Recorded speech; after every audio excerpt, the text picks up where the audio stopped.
feliz tarde para todos. Gracias por estar con nosotros, gracias por acompañarnos.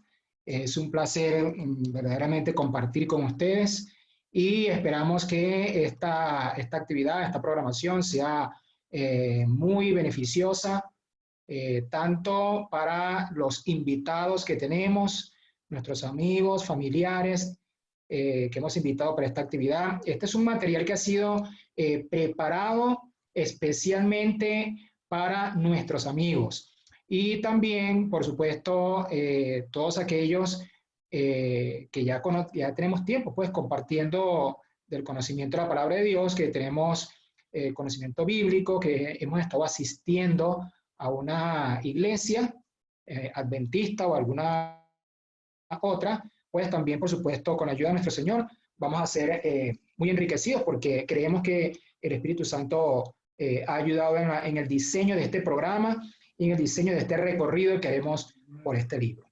Vamos entonces a pedirle allí al equipo de producción, si somos tan amables, vamos a colocar allí en pantalla el material y les invito a todos los presentes que allí en su Biblia puedan ubicar el último libro de la Biblia, que es el libro de Apocalipsis, el último libro de la Biblia.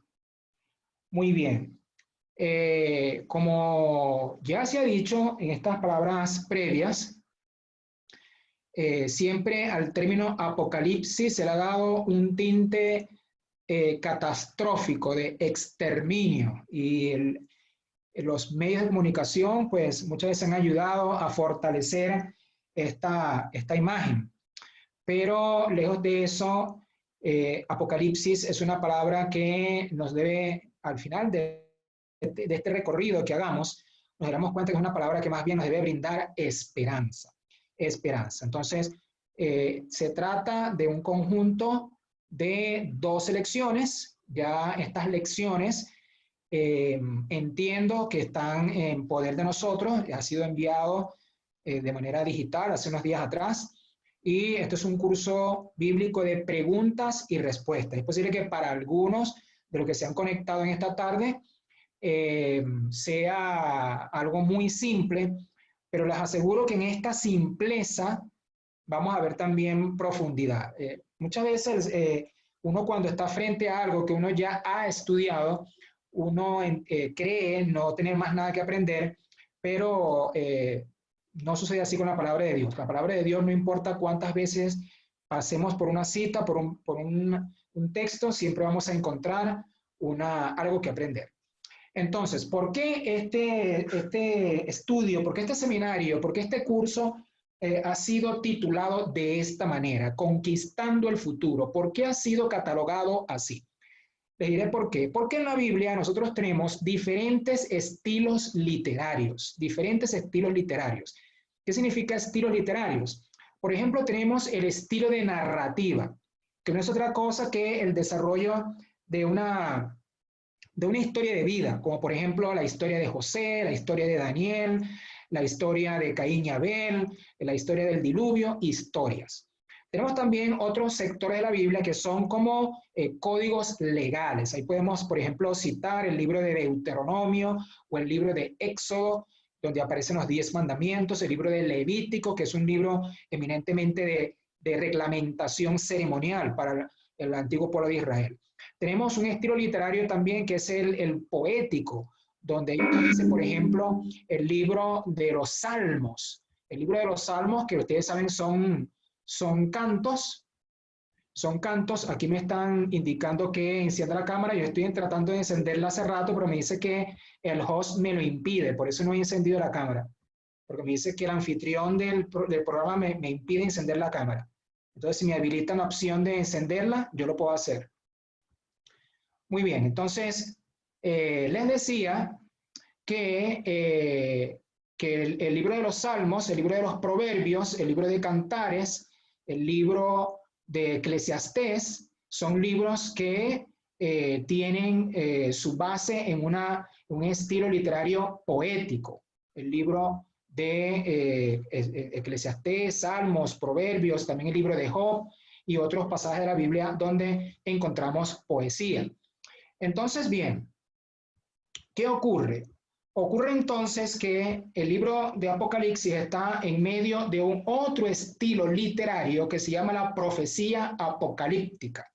La profecía apocalíptica es un estilo literario que aparece en la Biblia y que tiene la particularidad de que señala el futuro hacia el ser humano. Hay dos libros en la Biblia que comparten este privilegio.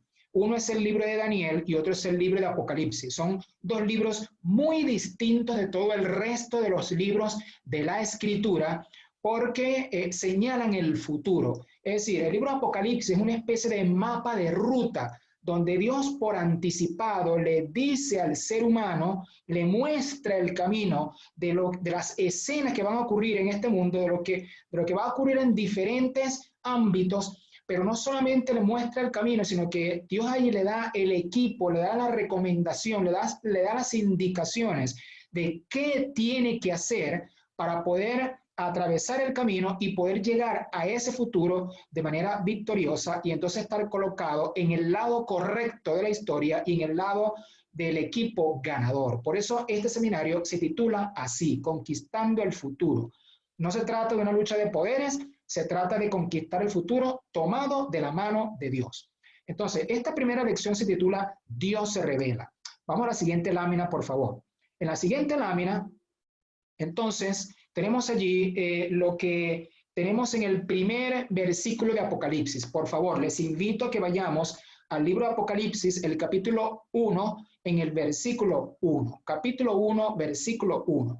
Y ahí de una vez en la primera línea nos encontramos con el significado de la palabra Apocalipsis. Es una palabra griega, allí el escritor lo hizo en el idioma griego corriente de su tiempo, el griego koiné, y la palabra apocalipsis, digamos en términos a la letra, significa descorrer el velo. Eso significa realmente la palabra apocalipsis, descorrer el velo. Es como que cuando uno tiene algo en una situación que es secreto para los demás, y uno lo tiene encerrado con una puerta, con una cortina, o algo que impide la vista, y entonces uno decide a una persona de confianza descorrer el velo y mostrarle a esa persona lo que está allí que más nadie conoce. Pues eso es Apocalipsis. La palabra Apocalipsis ahora, juntándolo en un solo término consolidado, el significado de la palabra quiere decir una revelación, una revelación. Hoy día nosotros tenemos teléfonos inteligentes que toman las fotografías, que tienen su cámara integrada al dispositivo, pero hace unas décadas atrás, ustedes recordarán que la tecnología de fotografía no es como la tenemos ahora. Antes, cuando nosotros teníamos nuestras antiguas cámaras, una vez que tomábamos las fotos, teníamos que extraer de la cámara el rollo y ese rollo teníamos que llevarlo a un laboratorio y en ese laboratorio especial entonces se hacía el proceso de revelado. Revelado significa entonces sacar a la luz por medio de una cantidad de agentes químicos, sacar a la luz el verdadero contenido de esa fotografía, una revelación, o sea, mostrar la verdad, mostrar la realidad. Eso significa la palabra Apocalipsis, una revelación. Y hay una cadena allí que menciona el versículo 1, la revelación de Jesucristo, pero que Dios le dio, o sea, el Padre. El Padre es la fuente de la revelación. La revelación de Jesucristo que Dios le dio para manifestar a sus siervos las cosas que deben suceder pronto.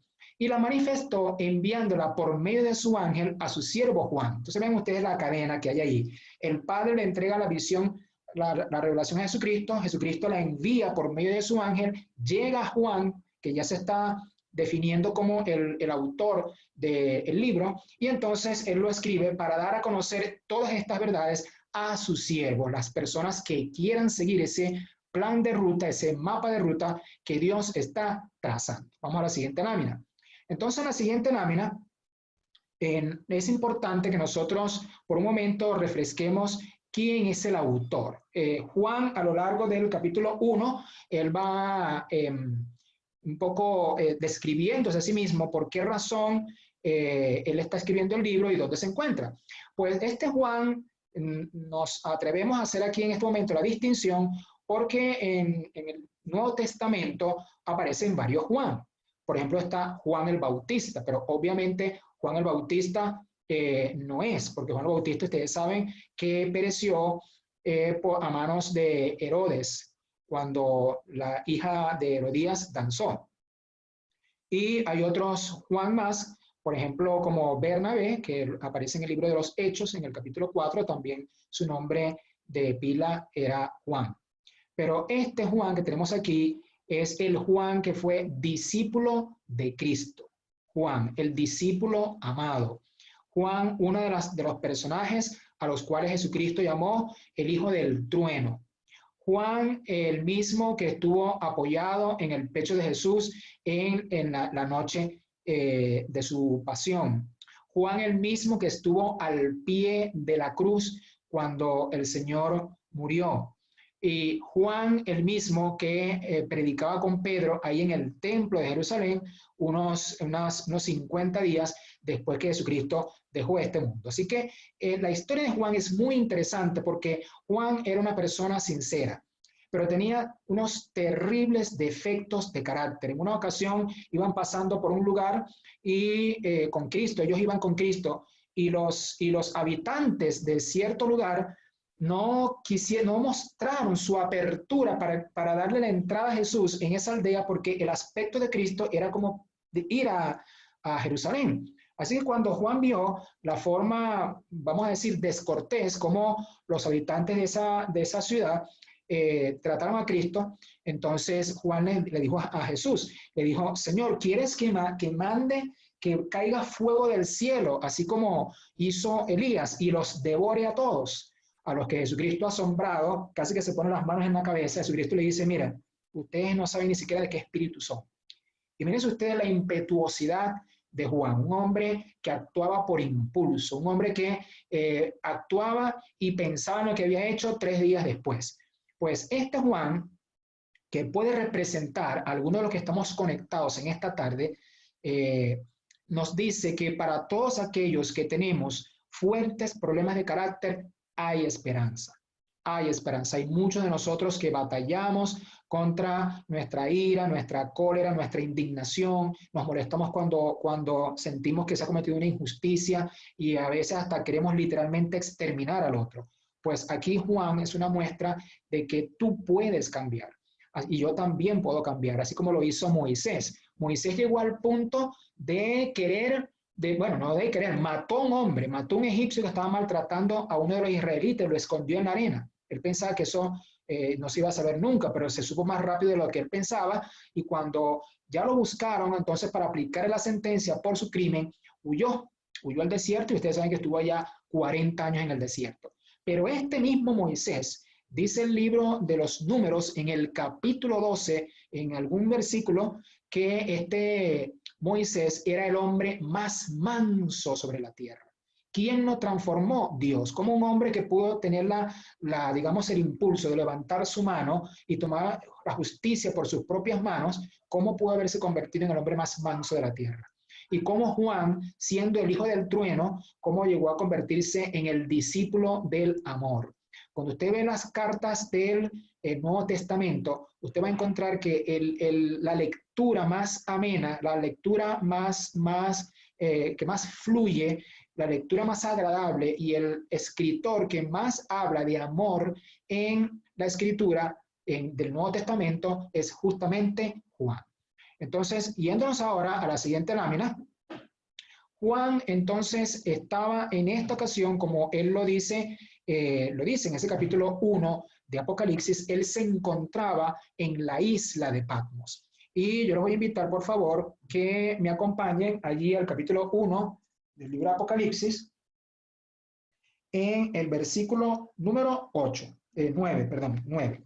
Entonces vean ustedes, como dice ahí: yo, Juan, vuestro hermano y compañero en la tribulación, en el reino y en la paciencia de Jesús, estaba en la isla de Patmos por causa de la palabra de Dios y del testimonio de Jesús. Así que Juan dice claramente dónde se encontraba. Y se encontraba ahí por la predicación. Ustedes ahí en ese versículo van a encontrar un término técnico que también lo voy a refrescar un poquito al final de estas lecciones, o de esta lección de hoy, que es la palabra testimonio. Trate de ubicarla allí en el versículo 9, por favor, la palabra testimonio.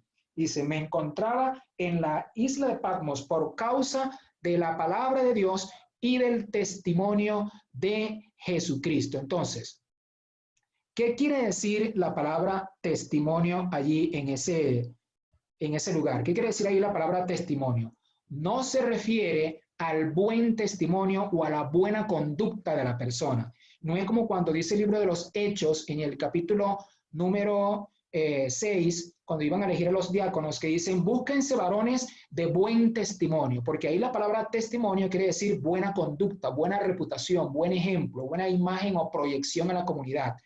Pero aquí no, aquí en este caso la palabra testimonio es una palabra técnica que utiliza la Biblia para referirse a la persona que está ejerciendo la función profética, la persona que está recibiendo una revelación, un mensaje especial de Dios y que lo entrega al pueblo. Eso se llama la palabra testimonio.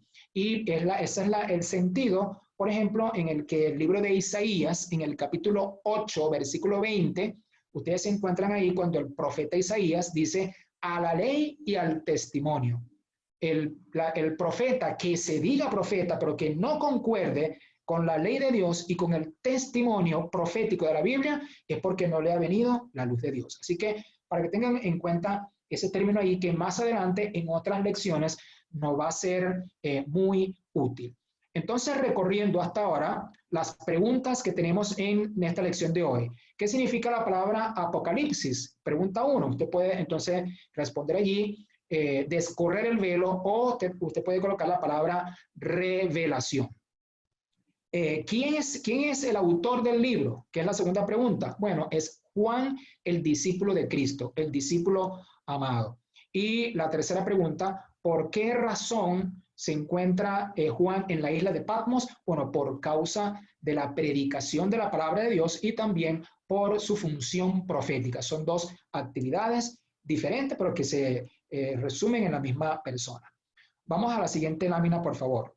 Entonces, en la siguiente lámina tenemos ahí, intentamos allí un poco ir a la historia y decirles cómo llegó allí Juan. El emperador que desterró a Juan a la isla de Patmos fue el emperador Domiciano, Y para que poder comprobar la evidencia histórica de este personaje, porque si algo queremos hacer en este material, además de colocar el fundamento bíblico, que es lo más importante, porque al final de cuentas el conocimiento bíblico es lo que hace crecer en nosotros la fe y tomar decisiones, pero también tratar de sustentar estos materiales con alguna ciencia afín, que puede ser la historia, la arqueología y alguna otra más que nos haga falta en estos encuentros que tengamos juntos. Entonces, ahí debajo podemos ver monedas que conmemoran, representan e ilustran el mandato del emperador Domiciano, que fue el último emperador de la dinastía Flavia y que gobernó entre el año 81 y 96 de nuestra era. Ahí tienen algunas monedas que muestran ahí la cara, la efigie de Domiciano, y que fue algo muy importante esto de las monedas porque fue un emperador que hizo algo bien importante porque incrementó el valor de la moneda romana en un 12%, el emperador Domiciano.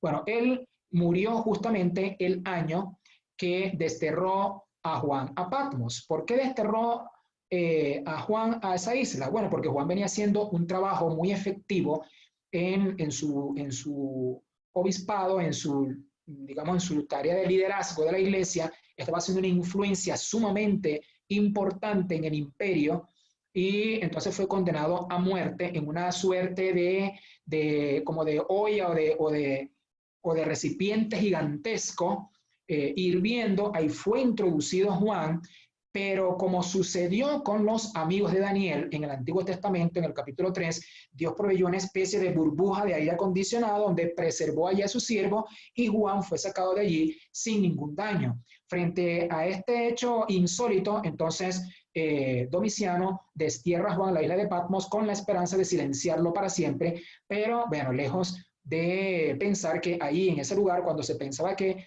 ya Juan era un anciano olvidado, que ya no iba a hacer más nada por la predicación del Evangelio, fue cuando Dios entonces le entregó la visión que tenemos nosotros en el día de hoy. Vamos a la siguiente lámina, por favor. Entonces, en la siguiente lámina, además de esta demostración histórica y numismática que hemos presentado, también es importante que nosotros podamos ubicarnos y saber que la isla de Patmos no es simplemente un nombre que aparece en la Biblia. La isla de Patmos es un lugar real. Vean ustedes que ahí tenemos un mapa de ese lugar del mundo con los nombres de aquellos tiempos. Y yo les voy a pedir que busquen ahí en esos puntos rojos, busquen el nombre Éfeso, busquen el nombre Éfeso. Usted va a encontrar ahí Éfeso y a la izquierda, usted gira la vista a la izquierda y un poquitín hacia abajo, usted va a encontrar ahí la isla de Patmos, muy minúscula, parte de las 13.000 islas que forman parte de Griega, esa isla de Patmos. Vamos a la siguiente lámina, por favor. En la siguiente lámina, ahora tenemos una vista un poco más cerca de la isla de Patmos. La foto de la izquierda intenta ahora colocar a la isla de Patmos un poquitico más grande, ahí ubicada en el mar de Ícaro, de la famosa fábula de Ícaro, el que se hizo las alas, y la fotografía de la derecha, entonces ya tenemos ahí a la isla de Patmos un poquito más grande. La isla de Patmos es una isla que tiene 34.6 kilómetros cuadrados. Esa es su dimensión, 34,6 kilómetros cuadrados y unos 2.500 habitantes en la actualidad, donde la ciudad de Scala, que ustedes ven ahí, es la palabra más grande, es la ciudad principal de la isla de Patmos. Vamos ahora a la siguiente fotografía, a la siguiente lámina, por favor. En la siguiente lámina, entonces, vamos a ver, en la siguiente lámina, una fotografía o varias fotografías de cómo se ve la isla de Patmos en la actualidad. En la actualidad, Patmos es un importante destino turístico por cuanto Grecia, al igual que Italia, España y Francia, son de los países más importantes de Europa desde el punto de vista turístico. Tiene, por supuesto, varios lugares de estancia, varios hospedajes, una gran oferta gastronómica, la comida griega, la gastronomía griega es una de las más reconocidas del mundo, porque parecida a la italiana, tiene esa cualidad bien importante de la cocina mediterránea. Pero además de eso, la isla de Patmos tiene varias atracciones, entre las cuales ustedes ven allí el castillo de San Juan Apóstol, que son esas otras 3 fotografías que ustedes ven allí en diferentes ángulos, en diferentes tomas. Pero además de esta atracción, tenemos la siguiente lámina, porque en la siguiente lámina vean ustedes lo que tenemos ahí. Una de las grandes atracciones turísticas de Patmos es justamente lo que algunos llaman la cueva del Apocalipsis. Por supuesto, así como sucede con el templo, con la iglesia de la Natividad en Jerusalén. Ustedes saben que en Jerusalén hay una iglesia que se le llama la iglesia de la Natividad, y dentro de esa iglesia hay una gruta y ahí hay todo un lugar embaldosado y adornado con oro que se asegura que sea el sitio donde nació Jesucristo. Así como también está la tumba del jardín que se asegura que fue el sitio donde Jesús resucitó. Realmente no hay una certidumbre histórica, paleontológica o arqueológica para asegurar que el uno o el otro, tanto el lugar de nacimiento como el de la muerte de Jesús, son esos lugares que se asegura que son. Se piensa más bien que el tema comercial ha tomado mucha importancia en ese particular. Lo mismo sucede aquí con la cueva del Apocalipsis. No hay forma de saber exactamente si ahí fue donde Juan recibió la visión, pero se ha convertido en un lugar de bastante importancia y trascendencia turística. Muy bien, entonces esto en cuanto a proveerles a ustedes un marco real acerca de que Patmos es un lugar físico que existe y que lo que hace es comprobar lo que la Biblia narra. Es decir, la Biblia no está hablando aquí de algo ficticio, la Biblia está hablando de una experiencia real que tuvo un hombre real en un lugar real. Cuando Juan finalmente sale de aquí, es porque muere Domiciano. A Domiciano lo sucede el emperador Nerva, que no duró mucho en el trono, en el año 97, y después de Nerva vino el emperador Trajano, quien finalmente saca a Juan de la isla de Patmos en el año 99, para que entonces Juan regrese a su obispado en la ciudad de Éfeso, y entonces muere apaciblemente entre el año 99 y 100 de nuestra era. Pero entonces, pasando ahora a la siguiente lámina, yéndonos ahora a las preguntas de nuestro estudio, la pregunta siguiente que se nos plantea allí en el estudio, la cuarta pregunta es, según el capítulo 1 de Apocalipsis, ¿cuáles son las tres personas, y vean ustedes la término que aparece ahí, divinas del cielo? Según Apocalipsis, dice ahí, capítulo 1, versículo 5, pero yo más bien les invitaría a leer a partir del versículo 4. Es decir, que acompañemos el versículo 5 con el versículo 4. Porque el versículo 4 tiene allí el inicio de la comprensión del 5. Notemos ahí, Juan a las 7 iglesias. Es decir, Juan está explicando, les voy a escribir esta información a las 7 iglesias que están en Asia. Más adelante, en otro apartado, en otra lección, veremos sobre estas 7 iglesias. Viene el saludo, gracias y paz a vosotros. Y aquí comienza esta descripción que va a comenzar a responder la pregunta que está ahí en el curso.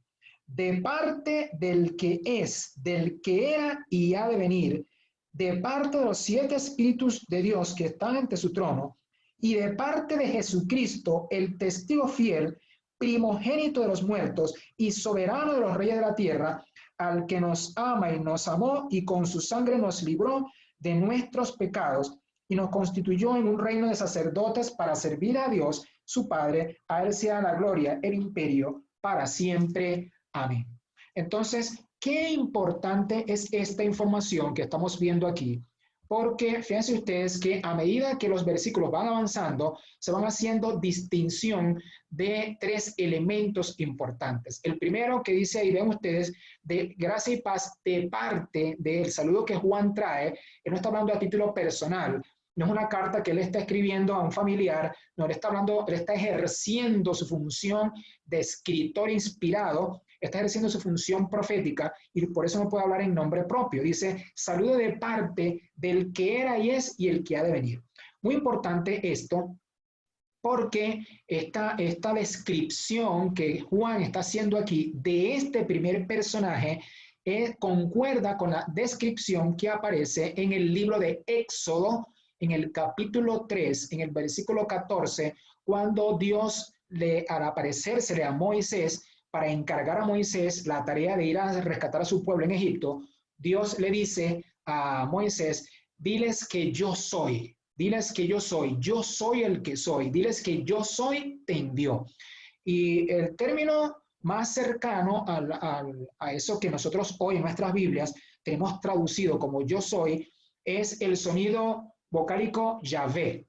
Y esa palabra Yahvé quiere decir el que era, el que es y seguirá existiendo. Es decir, que en este saludo que Juan está mencionando allí, se está refiriendo a Dios en primera instancia, pero vamos a ir desenredando más un poquito estos 3 versículos que hemos leído. Vamos a la siguiente lámina, por favor. Vean ustedes que ahí tenemos 2 símbolos, 2 letras. Tenemos esa A y tenemos otro símbolo que tenemos al lado que pareciera como una cerradura, ¿verdad? Pero no es una cerradura, es una letra omega. Una letra omega. ¿Por qué está eso allí? ¿Por qué está eso allí? Bueno, porque les voy a pedir, por favor, que vayamos al versículo 8 para poder encontrar la respuesta final a esta pregunta que estamos haciendo. Apocalipsis 1, versículo 8. Yo soy el alfa y la omega, dice el Señor Dios, el que es, el que era y ha de venir, el Todopoderoso.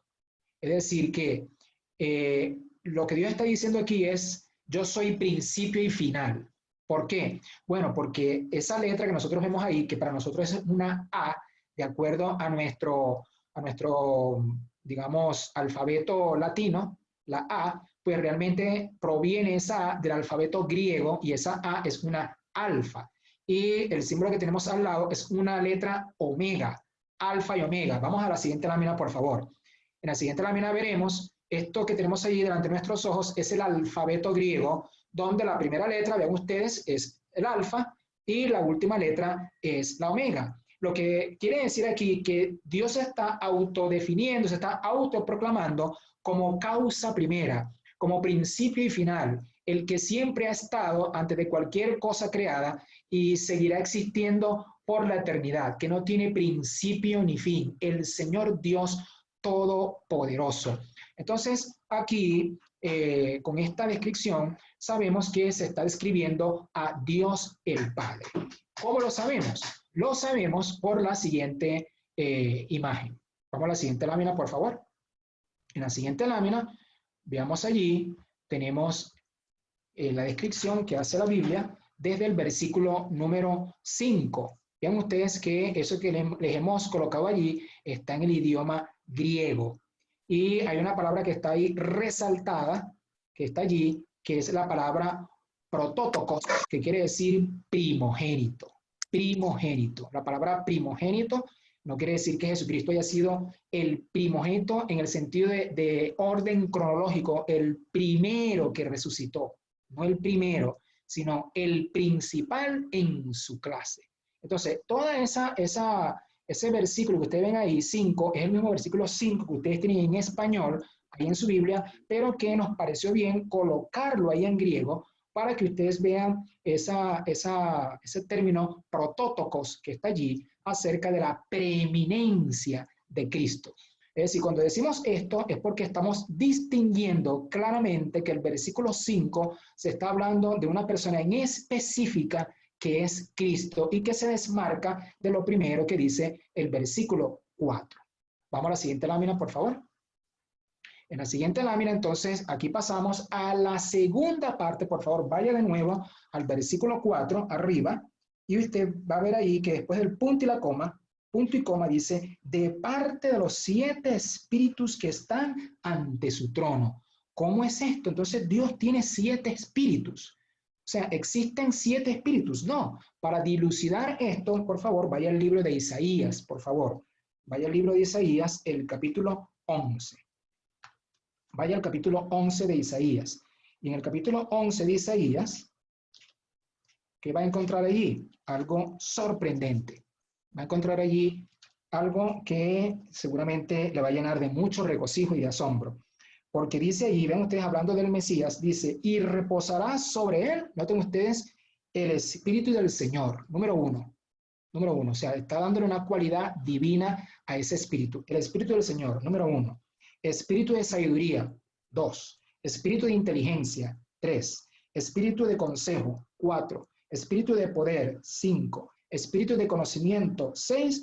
Y espíritu de reverencia al Señor, 7. Es decir, no es que son 7 espíritus, es un ser lleno de toda la plenitud de Dios. De tal forma entonces que si el versículo 5 y 6 habla de Cristo y la segunda parte del versículo 4 habla del Espíritu Santo, entonces la primera parte del versículo 4 habla del Padre. Entonces alguien puede preguntar, pero ¿cómo puede ser el Padre si el versículo 8 dice que el que ha de venir, ¿acaso el que va a venir no es Cristo? Pues por supuesto que es Cristo. Pero recuerden ustedes que hay un versículo que vamos a estudiar más adelante, que es Apocalipsis, capítulo 8, versículo 1, que dice que cuando se hizo silencio en el cielo, o cuando se destapó el séptimo sello, hubo silencio en el cielo como por media hora. Es decir, el cielo quedará totalmente vacío, porque se va a producir aquí en la tierra el evento de la segunda venida,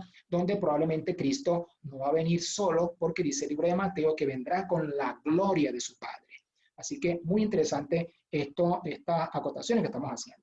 Vamos a la siguiente lámina, por favor.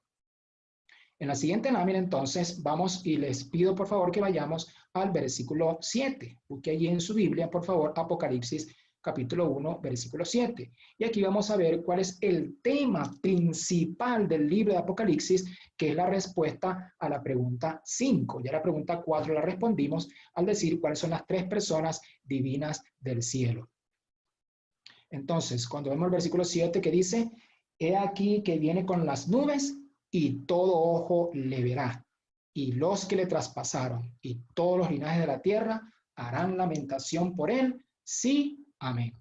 Entonces, ¿qué está diciendo aquí la Biblia? La Biblia está en este inciso de este capítulo 1, versículo 7, se está manifestando el tema principal del libro de Apocalipsis, el tema de la segunda venida de Cristo. ¿Por qué? Bueno, porque hay una interrupción entre el versículo 6 y el 8. Vean ustedes que los versículos 4, 5 y 6 viene hablando acerca de parte de quién provienen los saludos. El versículo 8 también es la identidad de parte de quién provienen los saludos, pero entre esos dos, entre el 6 y el 8, hay una interrupción para intercalar ahí el tema principal del libro. De tal forma entonces que la respuesta a la pregunta que tenemos allí la encontramos en el versículo 7. Muy bien, ahora por favor, vayamos a la pregunta 6. ¿Por qué el autor recomienda la lectura del libro de forma tan enfática? ¿Por qué?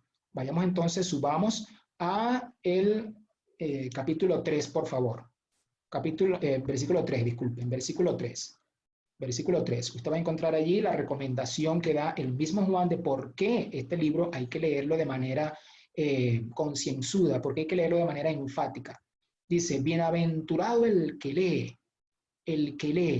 y oye las palabras de esta profecía y guardan las cosas que en ellas están escritas, porque el tiempo está cerca. ¿Cuál tiempo? El tiempo de la segunda venida, el tiempo del tema principal. Por eso vamos a pedirle, por favor, que pasemos a la siguiente lámina, porque en la siguiente lámina se nos trata de ilustrar que el tiempo se está terminando. Imagínense ustedes, si Juan en el año 96 escribe que el tiempo está cerca y ya han transcurrido unos 1930 años desde ese momento, desde que Juan lo escribió, imagínense ustedes qué tan cerca estará hoy, qué tan cerca. Entonces, realmente estamos viviendo tiempos de urgencia, tiempos de cumplimiento profético. Estamos en la víspera de la venida de Cristo a la tierra. Esa es la respuesta de la pregunta número 6. Vamos a la siguiente lámina, por favor. Entonces, en la siguiente lámina vamos a encontrar algo muy importante y yo les voy a pedir que vayan al versículo 10. Vayamos al versículo 10, por favor, porque ya el 9 lo leímos en ocasión de la tarea que estaba haciendo Juan en la isla de Patmos. Vean el versículo 10, uno de los versículos más importantes que usted va a encontrar en esta tarde, porque el versículo 10 nos va a hablar sobre un detalle que no lo podemos pasar por alto en esta lección de hoy, el versículo 10. Vean ustedes, yo estaba en el Espíritu en el día del Señor y oí detrás de mí una voz fuerte como de trompeta. Ahora, yo les voy a pedir por favor que pongan ahí su mirada en la lámina, pero en las palabras griegas que están allí resaltadas. Esas palabras griegas. Ahí dice kuriake emera. Kuriake. Kuriake es la palabra para referirse Señor. Realmente la palabra Señor es kurios, pero con este tema de las declinaciones, cuando se utiliza un sustantivo y se le quiere dar una característica de algo que pertenece a ese sustantivo, es algo que pertenece en este caso a Señor, algo que pertenece a Señor, y eso es lo que le da la terminación KE, que son las dos últimas letras que están al final de kuriake. Esa N que ustedes ven ahí, que parece N, esa N que está allí, realmente no es una N, es una E, kuriake. Y entonces, en el siguiente término, la primera letra que parece una N es una E también y suena emera. Entonces, ese emera es día, emera, día, y kuriake, del Señor, el día del Señor. Ahora bien, sería muy importante hacer un recorrido aquí somero sobre cuál es ese día del Señor. Y ahora sí vamos a la siguiente lámina, por favor. Entonces, en esta siguiente lámina, ahí tenemos un repaso bíblico de todos los versículos y sectores de la Biblia donde se asegura cuál es el día del Señor. Ahí en Génesis 2, del 1 al 3, Hasta hablando de la creación, cuando el Señor terminó la obra de la creación en el séptimo día. Luego en el Éxodo 16:28, antes de que se dieran los 10 mandamientos, ya Moisés estaba allí haciendo un reclamo a las personas que querían trabajar en el día sábado. Y Moisés les dice, bueno, pero ¿cómo ustedes se atreven a hacer esto en el día de sábado? ¿Cómo lo sabía Moisés? Bueno, porque ya Dios lo había instituido desde el principio. Luego en Éxodo 20, del 8 al 11, donde Dios ahora incluye el sábado entre los 10 mandamientos, no era porque era la primera vez que lo estaba convirtiendo en un mandamiento, sino porque ya lo había dado desde la creación. Luego en el libro de Jeremías, vean ustedes allí 17:27, donde también Jeremías hace un reclamo del pueblo que estaba trabajando el sábado.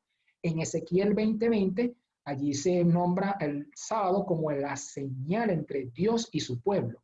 Luego llegamos a Mateo, y en Mateo capítulo 5:17, Jesucristo dijo, no he venido a abolir la ley, he venido a cumplirla. En Lucas 4:16 es cuando se dice que Jesucristo reposaba el día sábado como era su costumbre. En Hechos 13:42 los apóstoles también reposaban en sábado como era su costumbre. Luego lo tenemos en el libro de Apocalipsis, que aparece en los 10 mandamientos como algo vigente al final de los tiempos, también en Apocalipsis 14:12, y en Isaías, que habla ya del futuro lejano, distante de la tierra nueva, se dice en la escritura que de sábado en sábado y de mes en mes los hijos de Dios irán a adorar delante de él. Vamos a la siguiente lámina, por favor. En la siguiente lámina, entonces, tenemos ahora más de cerca para poder comprobar aún más que este día del Señor que Juan dice allá en Apocalipsis 1:10, eso es lo mismo que vemos aquí. Vean ustedes que si ustedes van, por favor, yo les invito a que vayan por un momento, ahí el libro de Lucas, Lucas capítulo 23, por favor, casi al final del capítulo. Lucas capítulo 23, versículo 54, usted se va a encontrar ahí con el día en que Jesús murió, el día en que Jesús murió. Entonces, allí, vea que la escritura dice que el día que Jesús fue bajado de la cruz y que fue enterrado era día de la preparación y estaba para comenzar el día de reposo. Pero en los versículos 55 y 56, ahí mismo en esa misma sección, menciona que las mujeres que fueron a ayudar en el sepelio regresaron a sus casas y descansaron conforme al mandamiento, es decir, al del sábado. Y cuando usted llega ahora al siguiente versículo, que es Lucas capítulo 24:1, y que habla de la resurrección de Cristo, entonces al domingo lo llama el primer día de la semana. Entonces, para la Biblia existen estos 3 días. Viernes, día de la preparación. Sábado, día de reposo o día del Señor. Y domingo, primer día de la semana. Lo que quiere decir entonces que Juan recibió su visión en el día sábado. Vamos a la siguiente lámina, por favor. Entonces, en la siguiente lámina tenemos algo bien interesante, porque cuando Juan dice, estaba mencionando allí que él se vuelve, porque él está en el día del Señor, y él escucha detrás de él una voz como de trompeta, y cuando se voltea, dice él que ve a uno semejante al Hijo del Hombre. Pues el título Hijo del Hombre es el título preferido que Jesús tomó en esta tierra cuando él estaba haciendo su ministerio. El auto se definía como el Hijo del Hombre para identificarse con la humanidad doliente, con la humanidad que sufría, con la humanidad pecadora. Quiere decir, querido amigo, que Jesucristo se identifica contigo. Solamente que ahora Juan no ve al Hijo del Hombre en sus días de debilidad, no lo ve colgado en una cruz, lo ve como es en realidad, como desde que Cristo subió al cielo, entonces adquiere esa gloria porque es el Cristo resucitado, y en esa función, en esas vestiduras, con esa proyección, es como Juan ahora lo ve. No lo ve como el Cristo sufriente, sino lo ve como el Cristo triunfante, lo ve como el que está a la diestra del poder de Dios, lo ve como el que tiene un mensaje de victoria para la humanidad. Querido amigo y amiga, cualquier cosa que te esté sucediendo en este momento, tienes que saber que tienes a un Cristo glorificado que está a tu lado, que quiere compartir contigo de sus bendiciones, de su poder, para que seas victorioso en cualquier desafío que estés enfrentando en este momento. Vamos ahora a la siguiente lámina. En la siguiente lámina, entonces, una vez que Juan describe allí a Cristo desde el versículo 11 hasta el versículo 16, hace una descripción de la vestidura de Cristo, de cómo era su cabello, sus manos, sus pies, viene lo que considero que es el mensaje más importante en esta lección. Porque ya vimos que en la pregunta 8 está la pregunta, ¿a quién vio Jesús en su primera visión? Bueno, a Cristo. Y podemos colocar allí al Cristo glorificado, al Cristo resucitado, al Cristo que está en el cielo.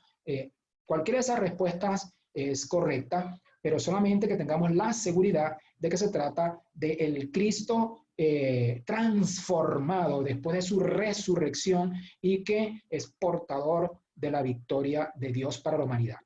Muy bien.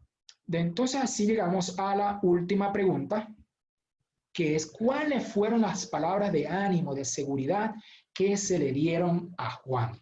Vean ustedes, vamos a ir a los versículos 17 y 18. Qué importante estas palabras, porque por supuesto, Juan es una persona de más de 90 años que está allí ya con las debilidades de la edad, espantado por supuesto a causa de la visión inesperada que estaba recibiendo en ese momento, porque una cosa es leerlo hoy aquí, lo que está escrito, pero otra cosa es tener delante de uno el resplandor de una escena como esa. Recuerden que a Daniel también le sucedió algo parecido en el capítulo 10 de Daniel, y Daniel explica que él mismo se desmayó, todo el vigor, el poco vigor que tenía, parecía abandonarlo por el éxtasis, por la experiencia que estaba viviendo.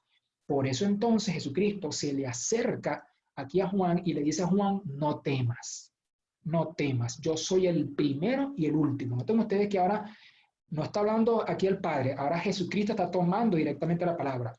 Yo soy el primero y el último, y el que vivo y estuve muerto, y he aquí que vivo para siempre. Amén. Esta primera frase que tenemos ahí ante el punto y la coma, no temas, lo voy a reservar para el final. Lo voy a reservar para el final. Voy aquí a dedicarme por unos minutos a la descripción que Cristo hace de sí mismo. Yo soy el primero y el último. ¿Acaso eso no fue lo mismo que dijo el Padre cuando también se definió allá en el versículo 8? Ahora Jesús viene y dice lo mismo. ¿Cómo puede ser esto posible? Y además, pero sabemos que es Cristo porque él dice, y el que vivo y estuve muerto. Es decir, se sabe que es el Hijo porque no fue el Padre el que vino a la tierra a morir por los pecadores, sino el Hijo. Y además dice, y aquí que vivo para siempre. Para esto vamos a la siguiente lámina. En la siguiente lámina, además de eso, tenemos otra información allí en las dos líneas finales porque dice, yo tengo las llaves de la muerte y del infierno. Cada una de estas frases las vamos a compartir a continuación, su significado. Vamos a la siguiente lámina, por favor. Entonces en esta primera lámina, vean ustedes, si Cristo dice, atención, si Cristo dice, yo soy el primero y el último, y se está haciendo igual a Dios, es porque lo es. Es porque lo es. Vean ustedes esta lámina que tiene aquí, contiene dos versículos que nos mencionan acerca de la divinidad de Cristo. Cristo, completamente hombre, completamente Dios. Vean ustedes allí Juan 1:1. En el principio ya existía el verbo. Y el verbo estaba con Dios y el verbo era Dios. Ahí el verbo se refiere a Cristo, a Jesús. Y la palabra verbo es como que ustedes saben que en términos gramaticales el verbo es la parte de la oración que significa acción. Pues Cristo es Dios en acción, la manifestación interpretativa de Dios. Eso es Cristo. Y abajo vean ustedes ese mismo versículo, ese mismo capítulo de Juan, pero el versículo 3, cuando dice, por medio de él, es decir, de Cristo, del verbo, todas las cosas fueron creadas. Y sin él, nada de lo que ha sido creado llegó a existir. Lo que quiere decir que, así como Dios el Padre es creador, también Cristo es plenamente creador, porque dice, nada de lo creado llegó a existir. Vamos a la siguiente lámina, por favor. En la siguiente lámina, vean ustedes lo que tenemos ahí. Tenemos, en primer lugar, el texto que ya leímos. El texto que ya leímos de Juan 1:1. Yo estoy, perdonen, por favor, de estar haciendo estas incrustaciones allí de griego, pero es que no quiero que quede ninguna duda acerca de temas capitales, temas importantes, como por ejemplo la divinidad de Cristo. Ahí, en la primera línea de arriba, la que no está subrayada, donde dice Juan 1:1, la primera línea de arriba, dice, en argé, enologos, hasta la coma. Ahí dice, en principio era el verbo. Noten ustedes que hay una O como acentuada, una O acentuada. Esa O acentuada es el artículo el. Y no es, lo que quiere decir que es un artículo determinado, no es indeterminado. Ahí no dice, en el principio era un Dios, como uno entre muchos, no dice el verbo. Y el verbo, después de la coma, kai o logos en prostosteón. Y el verbo era con Dios. Ahí ese tof que ustedes ven ahí no es tof, sino ton, con Dios, coma. Y abajo, lo que está subrayado dice, y Dios era el verbo. Vean ustedes qué importante esta declaración. Ahí está claro, la palabra esa, teos, que es de donde viene teología, está en modo nominativo, está cumpliendo la función de sujeto. Dice, Dios era en ólogos el verbo. O sea, está diciendo claramente que el verbo es Dios. Ahora, por favor, vayan al libro de los Romanos, por favor, capítulo 9, versículo 5.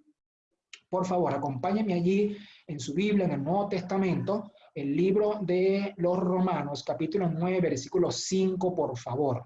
9:5. Vea usted lo que va a encontrar ahí. Usted va a encontrar, está haciendo Pablo allí una narrativa de la procedencia de la nación judía. Entonces dice, de los cuales vinieron los padres y de los cuales vino Cristo. Cristo, vean ustedes lo que dice su texto ahí, lo que usted tiene vertido en español dice, Cristo, el cual es Dios sobre todas las cosas. Entonces, lo que está aquí subrayado, en la lámina que usted está viendo subrayado, en primer lugar es la palabra Cristos, esa primera palabra aislada que está ahí, ahí dice Cristos. Y lo otro que está subrayado dice, el cual es sobre todo Dios bendito, es lo que dice ahí. El cual es Pantón, sobre todo, coma, Dios bendito, o sea, Dios bendito sobre todo. Es decir, estos dos textos, queridos hermanos y amigos, deberían ser suficiente prueba bíblica acerca de la trascendencia del carácter divino de Cristo y cómo Él está en igualdad con el Padre, en igualdad. Por eso Cristo también puede decir de sí mismo, yo soy el alfa y la omega. Vamos a la siguiente lámina, por favor. En la siguiente lámina, entonces, yo les había dicho que íbamos a ver todos los elementos. Y el siguiente elemento son las llaves. Por mucho tiempo se ha creído, se ha pensado que las llaves se refieren a las llaves de Pedro, las llaves de San Pedro, ¿verdad? Siempre se habla de las llaves de San Pedro y se han hecho hasta cuadros donde aparece Pedro con las llaves de entrar al cielo. Pero no, las llaves no son unas llaves gigantescas, no son unas llaves para abrir unas puertas que están en el reino de los cielos. Las llaves tienen otro significado. Y ahí entonces tenemos ahí una explicación de esto. En el libro de Lucas, en el capítulo 11, en el versículo 52, usted puede encontrar cuál es ese significado de las llaves que aparecen en la Escritura. Y ahí Cristo está haciendo una especie de reclamo a sus adversarios y les dice que ellos tienen las llaves del conocimiento. ¿A cuáles llaves del conocimiento se refieren? A las llaves del conocimiento de la palabra de Dios, a las llaves del conocimiento. Entonces, juntando todos estos elementos, ¿qué es lo que Cristo le está diciendo al anciano Juan? Le está diciendo, Juan, no temas, porque yo soy el mismo Jesús al que tú serviste, al que tú seguiste, al que viste clavado en la cruz, al que viste ascender al cielo. Yo soy este mismo Jesús. Pero este mismo Jesús, como me viste resucitado, yo soy un portador de victoria, soy un portador de esperanza, soy un portador de fin del pecado, del sufrimiento. Yo soy un portador de buenas noticias, pero todas estas buenas noticias y todo esto que yo te estoy diciendo, tú lo puedes hacer para ti, puedes apropiarte de toda esta victoria, pero si tomas en cuenta las llaves del conocimiento de mi palabra. Es por eso que en el mismo mensaje Jesucristo le dice a Juan, y tengo las llaves del Hades, es decir, por mi resurrección de sobre los muertos, ya yo dejé atrás el imperio de la muerte, como lo dice el libro de los Hebreos. La resurrección de Cristo no fue solamente su resurrección. La resurrección de Cristo es la esperanza de toda la raza humana. Hay un dicho muy generalizado en el mundo que dice, en este mundo todo tiene solución menos la muerte. No es cierto. No es cierto porque Dios aún al problema de la muerte, Dios tiene la solución. y esa solución está en Cristo. Pero esa solución está en Cristo en la medida en la que nosotros vayamos al conocimiento de su palabra, porque Jesucristo dijo, conoceréis la verdad y la verdad os hará libres. ¿Y cuál es la verdad? Jesucristo dijo, yo soy el camino, la verdad y la Biblia. La Biblia, la palabra de Dios, es la que trae el mensaje de esperanza, la que trae el mensaje de salvación, de vida eterna, de fin del pecado y de restauración del ser humano. Entonces, yendo a la siguiente lámina, por favor. Yendo a la siguiente lámina, entonces tenemos allí lo que quería reservar para el final de este estudio.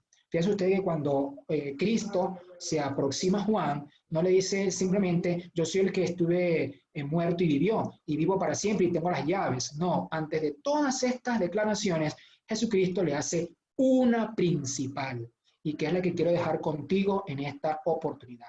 Jesucristo le dijo, no temas. ¿Por qué? ¿Por qué Jesucristo dice no temas?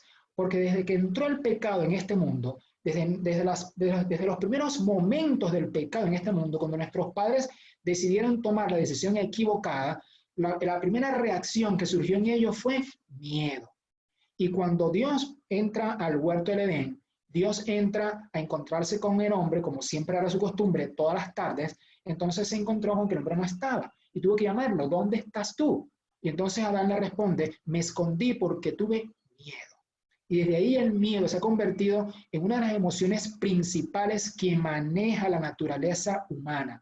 Una persona con miedo o se paraliza, se queda paralizada sin saber cómo reaccionar, o una persona con miedo puede, y también los animales, pueden reaccionar de manera desproporcionada para defenderse. Una persona o un ser con miedo puede causar cualquier cantidad de desastres. El miedo puede causar estragos en el ser humano.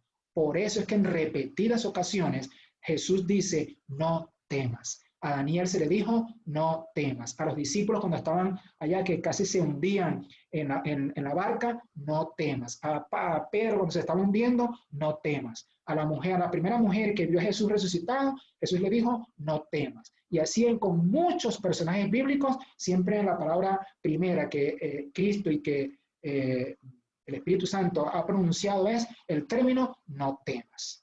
Nos encontramos en este momento en una época crucial de la humanidad, donde estamos siendo bombardeados por una cantidad de problemas, por una cantidad de matrices de opinión, por una estrategia maestra del enemigo que lo que busca es quebrar la resistencia moral, emocional, física y en todos los órdenes del ser humano para que el ser humano no quiera seguir avanzando en la vida.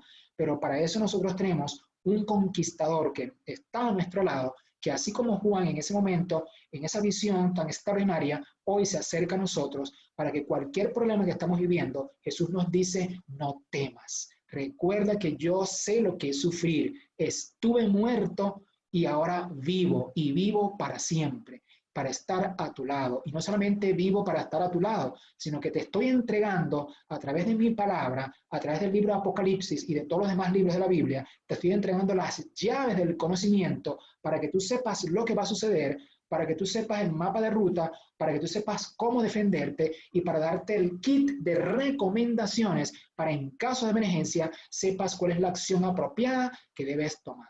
Así que, querido amigo y amiga, cualquiera sea tu momento, tu vicisitud que estés viviendo, de tipo económico, de tipo psicológico, de tipo familiar, de alguna enfermedad, alguna calamidad, algún problema, algo que no se lo has contado a nadie, o algún otro problema que es muy conocido, o lo que cualquier naturaleza de cualquier cosa, Cristo Jesús, el mismo que se le apareció a Juan, coloca su mano amorosa en tu hombro y en este momento te dice, no temas, yo estoy contigo.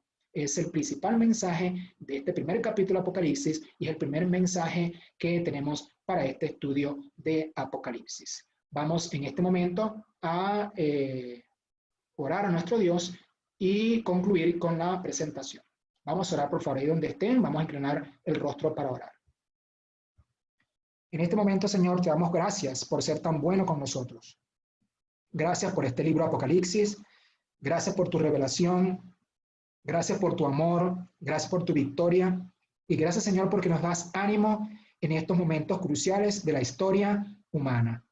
Gracias, Señor, por todas las herramientas que pones a disposición de todo tipo, tecnológicas, históricas y de otras disciplinas más, para saber cómo seguir este camino que tú nos has trazado en la parte final de este mundo.